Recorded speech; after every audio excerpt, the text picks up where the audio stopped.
इनका ये भी बड़े आदमी थे, लेकिन इनका शिष्य बने थे स्वामी विवेकानंद।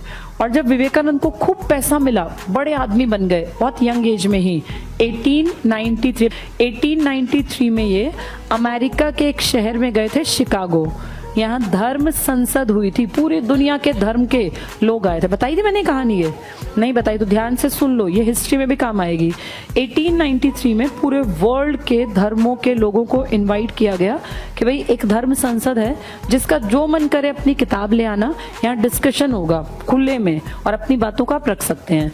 तो यहाँ पे शिकागो में किसी तरह से स्वामी विवेकानंद पहुंच गए और वहां पे कहते हैं इनको तो पता भी नहीं था कि धर्म संसद है, किसी बेंच पे सोए हुए थे। 2 दिन 3 दिन बीत गए, खाना न पीना। तो वहां किसी औरत का घर था सामने, उसने देखा ये आदमी बेचारा इतनी ठंड में बाहर बेंच पे पड़ा, उसको दया आ गई। उसने अपने घर बुलाया, वहां खाना वाना खिलाया, बातचीत की, तो लगा बड़ा इंटेलिजेंट आदमी है। तो उसने कहा गुरुजी आप यहाँ कहाँ घूम रहे हैं, और उसके हस्बैंड अच्छी पोस्ट पे थे। उसने कहा मैं एक ना बहुत अच्छी धर्म संसद हो रही है, आप उसमें जाइए, आपको नॉलेज बहुत है। तो इनके हस्बैंड ने इनका नाम लिखा दिया। ये हमेशा गीता अपने पास रखते थे और अपना नहा धो के अपना और पहुंच गए वहाँ जैसे तुम बैठे हो ऐसे सब लोग बैठे हुए थे, बड़ा हॉल था और जैसे 100-150 देशों के लोग आए हुए थे। तो सब लोगों को कहा गया, जो वहाँ का मेन आदमी था, कि आप जो जो बुक लाए हैं उठ के अपने यहाँ रख दीजिए, जो बुक्स आपके पास हैं। फिर एक एक को उठा के बातचीत करेंगे, भाई इस बुक में क्या है, क्यों बेहतर है, तुम्हें क्यों लगता है तुम्हारा धर्म अच्छा है। तो सबसे पहले विवेकानंद जी यंग थे, उठे और जाके अपनी किताब रखा है, गीता थी इनके पास। तो फिर एक एक करके सब आए, अपनी किताबें रखते चले गए। अब वो गीता सबसे नीचे दब गई, तो इनके साइड में जो बैठा था एक इंग्लैंड का आदमी, वो हंसा और बोला तुम इंडियंस की ना बस यही औकात है, तुम वैसे भी नीचे हो और देखो यहाँ तुम्हारी किताब भी सबसे नीचे है।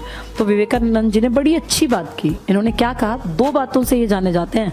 इन्होंने उस अंग्रेज को कहा कि ये नीचे रखी है ना, इसका ये मतलब नहीं कि खराब है, इसका ये मतलब है कि हर धर्म की किताब का ज्ञान छनते हुए जो बेस्ट चीज थी वो इस किताब में समा गई। इसके बाद तो ज्ञान है ही नहीं, इस पर आकर ज्ञान खत्म हो जाएगा। कितनी पॉजिटिव बात है।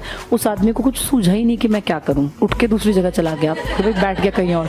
फिर जब इनका नंबर आया तो एक एक करके बुला रहे थे। तो इतने लोगों को जब तुम्हें एक जैसी बात करते सुनते हो तुम्हें नींद आने लगती है, सब एक ही बात बोलते हैं, देश ऐसा, ये हो ये हो। जब ये गए ना स्टेज पे तो जैसे सब सोने की कंडीशन, बस अब ये और क्या बोलेगा, ऐसा नहीं होता ये और सिर खाएगा। लेकिन जैसे ही इन्होंने माइक पकड़ा, इनके स्टार्टिंग के वर्ड थे, सब तो बोलते थे लेडीज एंड जेंटलमैन, इन्होंने कहा brothers and sisters of America. तो एकदम सबकी नींद खुली, क्योंकि ऐसा संबोधन कभी किसी ने दिया ही नहीं। भाई सब लोग लेडीज एंड जेंटलमैन से ही संबोधित करते थे। जैसे इन्होंने कहा brothers and sisters of America, तो एकदम सबको लगा ये कौन है। फिर सबने जब सुनना शुरू किया तो इस आदमी ने जितनी देर बोला, इतना अच्छा बोला, इतना बेहतर बोला कि सबको फील हुआ कि इंडियंस में बहुत नॉलेज है। और अगले दिन हर देश के अखबार ने लिखा कि हम बेवकूफ़ हैं जो हम इंडिया में अपने ये ईसाई धर्म के मिशनरीज को भेजते हैं कि ज्ञान दो, इन जितना ज्ञान तो दुनिया में किसी के पास है ही नहीं।